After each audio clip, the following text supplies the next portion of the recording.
manifestem el vot favorable a la moció de censura que avui decidim.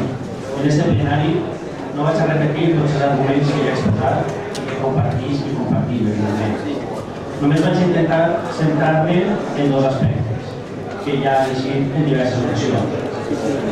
El primer d'ells és la pèrdua de credibilitat de la paraula de l'alcaldessa que la mateixa senyora Escrivà s'ha guanyat, o millor dit, ha perdut al llarg d'aquest temps. Totes les persones, de la mateixa manera que se'ns pressuposa la innocència, també se'ns pressuposa una certa credibilitat a les nostres paraules.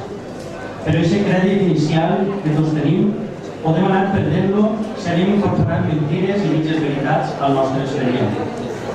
Tots coneixem el popular conte de Pere i el Llop, de Roger Lobo. El fet que el xiquet protagonista del conte enganyara diverses voltes al poble va tindre conseqüències negatives per a ell, quan de veritat necessitava que la gent confiara en la seva credibilitat, no va disposar d'aquesta credibilitat. O dit en altres paraules, la millor vacuna contra la credibilitat d'una persona és que aquesta persona hagi faltat a la veritat diverses voltes, deixant sense valor la seva pròpia paraula. I això ha passat diverses vegades amb la senyora Escrivà, una alcaldessa que ha faltat a la veritat en diverses ocasions i que, damunt d'això, no ha sabut rectificar, no ha sabut retractar-se i demanar les disculpes oportunes, perquè tots ens podem equivocar, però cal ser valents i reconèixer-ho. Vostè, com el xiquet del conte, com Pere, ha enganyat moltes voltes al seu propi poble. No vull allargar-me molt, però cal fer un poc de memòria. Li va dir al seu poble que li donaria més treball. I a hores d'avui, el treball és més escàs a Oliva que ho era fa un any. Li va dir al seu poble que li baixaria els impostos. I a hores d'avui, els impostos que paga el seu poble són majors que quan vostè ho prometia. Li va donar al seu poble un decàleg de promeses, un decàleg que conté més mentides que les promeses que apareixen al decàleg. Va prometre que crearia una associació anomenada Nova Esperança per a Oliva. Va dir en octubre que la reparació de la via ronda de la platja d'Oliva es faria al mateix temps que la reparació de la plaça d'Europa, el 22 d'octubre.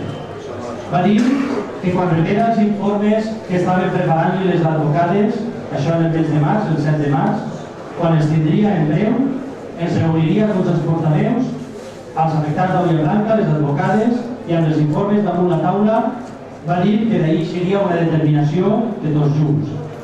També va dir, en el mes de gener, que ja estaven treballant per al wifi i que fins i tot ja estaven col·locant-se les antenes del wifi en gener de 2012. Va dir en aquest mateix programa de Onda Naranja que hi havia un projecte, el del BUO, que anava a implantar-se d'una forma imminent. I fins i tot, també en alguns mitjans de comunicació, va dir que acceptaria de bona gana o sense posar massa obstacles la moció de censura. Vostè mateix, el mes de febrer, per exemple, el 20 de febrer, dia, si finalment es produeix el pacte, doncs fenomenal, jo sense ningú tipus de problema. O sigui, així com ara hi ha qui no resigna els resultats d'unes eleccions, d'una decisió del poble d'Oliva, jo sí que accepte la decisió que per llei pot donar-se, que és la de que pacte. I també va prometre que el primer que faria seria fer una auditoria econòmica a l'Ajuntament. I si tot aquest llistat de coses incomplides fora poc, també tenim l'estrambòtic cas de l'oficina de la Marjal, que ja he dit així a col·lació en algun moment, que certament no sabem quina de totes les versions possibles és pitjor per a la credibilitat de l'alcaldessa i de la institució que representa, de la institució municipal. I podríem allargar-nos citant els casos d'enfrontaments amb associacions, sempre amb una excusa, algun malentès, alguna confusió, però mai una disculpa. Mai reconèixer els errors, mai ser elegant. Aquest repàs ens dona una idea del valor de la seva paraula. I aquesta pèrdua de credibilitat de la seva paraula ha tingut conseqüències negatives per al funcionament d'aquest Ajuntament. Perquè hem arribat al punt que la seva paraula apenas tenia valor. I s'han donat moltes ocasions en plenaris en què vostè ha fet afirmacions únicament basades en la seva paraula i a vegades fins i tot contradient la paraula d'altres persones. I què fem en una situació de paraula contra paraula si una de les paraules que està en aquesta situació ha anat desacreditant-se per moments? Doncs que arriba el moment en el que només podíem confiar en la seva paraula si anava acompanyada de papers que demostraren el que diu. Papers que haurien haver estat degudament comprovats i informats pels tècnics d'esta casa. Però ens hem trobat en moltes ocasions en paperers que vostè ens ensenyava des de la distància, com ha fet en tants plenaris en els que només buscava un cop d'efecte, un minut de glòria, i sacrificava el normal desenvolupament de les comissions i d'aquest Ajuntament a aquestes ganes de protagonisme fugaç i inconsistent.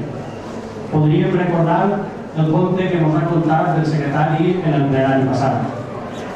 Lamentablement, ens hem hagut d'acostumar a veure com la informació no passa per les comissions informatives tal com caldria, sinó que arriba per sorpresa als plenaris per aconseguir només aquest cop d'efecte. Els documents d'aquest Ajuntament, en molts casos, no han sigut informats pels tècnics ni coneguts pels regidors amb temps informa, sinó que han sigut coneguts per personal aliè a aquest Ajuntament i fins i tot preparat per ells en moltes ocasions. La informació que es nega i s'oculta a regidors d'aquest Ajuntament fluïx per les cases particulars de persones alienes a aquesta administració local. I tot, repetís, per l'afany de protagonisme desmesurat d'una alcaldessa que, teòricament, feia de moderadora al mateix temps que d'advocada de pel·lícula americana i de portaveu del seu propi grup popular, que el seu propi portaveu a un plenaris i ni tan sols intervingut en una sola ocasió. I per acabar, vull fer també una breu pinzellada a un altre dels aspectes negatius que a aquest grup, a mi personalment, ens resulten especialment preocupants. En moltes ocasions hem dit, i s'ha repetit així diverses voltes al llarg del matí, que vostè no ha sabut generar els consensos necessaris per a governar la ciutat. Però encara direm més. No només no ha sabut generar els consensos, sinó que ha alimentat els odis entre les persones d'Oliva. Vostè ha demostrat ser un especialista en enfrontar a la gent, uns contra els altres, associacions contra associacions, tècnics contra tècnics, els treballadors d'un departament contra els dels altres, regidors contra regidors. Fins i tot ha intentat fer-ho entre els membres d'alguns partits. Vostè ha alimentat les enveges, els rencors, ha disfrutat reobrint les ferides, incitant als odis i a les malícies. Ha donat ales a la gent violenta, ha donat ales als insults, a les desqualificacions. Vostè mateix ho ha fet personalment en moltes ocasions, a través del seu Facebook, i ha provat comentaris menyspreables. En lloc de donar exemple, ha alimentat les malícies i els odis de la gent del poble. Persones del poble que sempre s'havien tractat en respecte i en cordialitat i que de repente s'han trobat enemics irreconciliables. Si ho pensem bé, des que vostè ha arribat a l'Ajuntament d'Oliva, la pau social de la nostra ciutat s'ha ressentit fortament. Hi ha persones molt enfadades unes amb les altres, gent que ni es coneix i que s'odia, partidaris i contraris uns contra els altres fortament enfadats. El seu caràcter provocador i agut en ocasions ha anat extenent això entre els seus seguidors.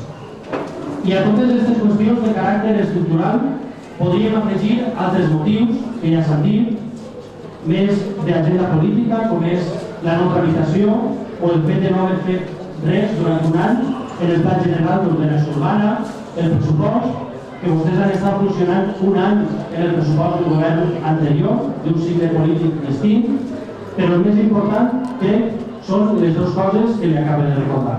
Gràcies.